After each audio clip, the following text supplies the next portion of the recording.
Assalamualaikum warahmatullahi wabarakatuh. Perkenalkan, nama saya Rahmadina Matantu dengan NIM 452423001. Pada video kali ini saya akan mempresentasikan materi tentang korupsi, ragam, dan hukumnya. Langsung saja, korupsi menurut hukum Islam. Korupsi dinyatakan haram dan merupakan dosa besar dalam Islam. Ini adalah tindakan yang merusak keadilan dan keutuhan masyarakat. Konsekuensi korupsi.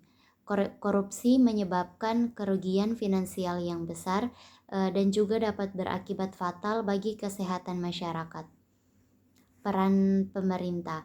Peran pemerintah harus memastikan adanya mekanisme pencegahan korupsi dan memberikan sanksi yang tegas bagi pelaku korupsi. Selanjutnya ada peran masyarakat. Masyarakat juga harus ikut berpartisipasi dalam pencegahan korupsi dengan melaporkan tindakan yang mencurigakan dan mendukung pemerintah dalam upaya memerangi korupsi. Selanjutnya ada pencegahan korupsi, transparansi, dan akuntabilitas. Membuat informasi publik tentang anggaran dan kebijakan pemerintah tersedia bagi masyarakat untuk transparansi dan akuntabilitas. Selanjutnya ada sanksi dan hukuman, yaitu memberikan sanksi dan hukuman yang tegas bagi pelaku korupsi dan membuka akses untuk kontrol kebijakan anti korupsi bagi publik, pendidikan, dan kesadaran masyarakat.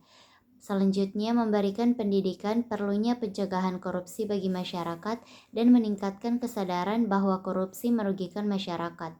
Korupsi dan pengaruhnya pada ekonomi, menurunkan investasi tambahan korupsi, membuat investasi merosot karena investor tidak merasa aman. Subjudul memperburuk kesenjangan ekonomi. Kesenjangan ekonomi semakin memburuk karena pendapatan tidak terdistribusi secara adil.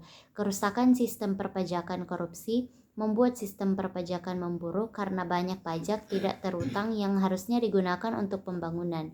Selanjutnya ada korupsi dan pengaruhnya pada pendidikan, menurunkan kualitas pendidikan.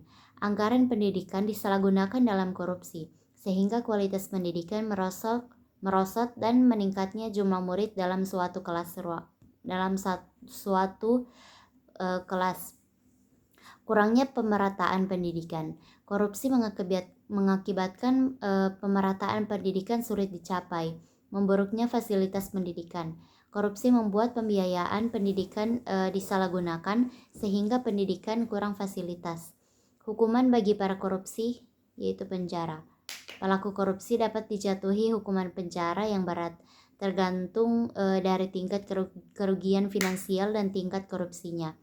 Yang selanjutnya ada denda, yaitu penjara seumur hidup.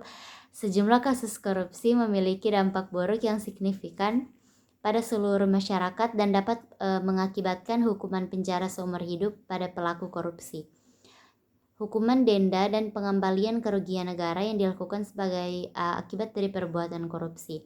Pencegahan korupsi di masa depan. Teknologi dan inovasi. Teknologi dan inovasi dapat digunakan untuk pencegahan korupsi dengan melacak dan memeriksa anggaran pemerintah. Pendidikan moral menjadi salah satu instrumen yang kuat untuk pencegahan korupsi di masa depan.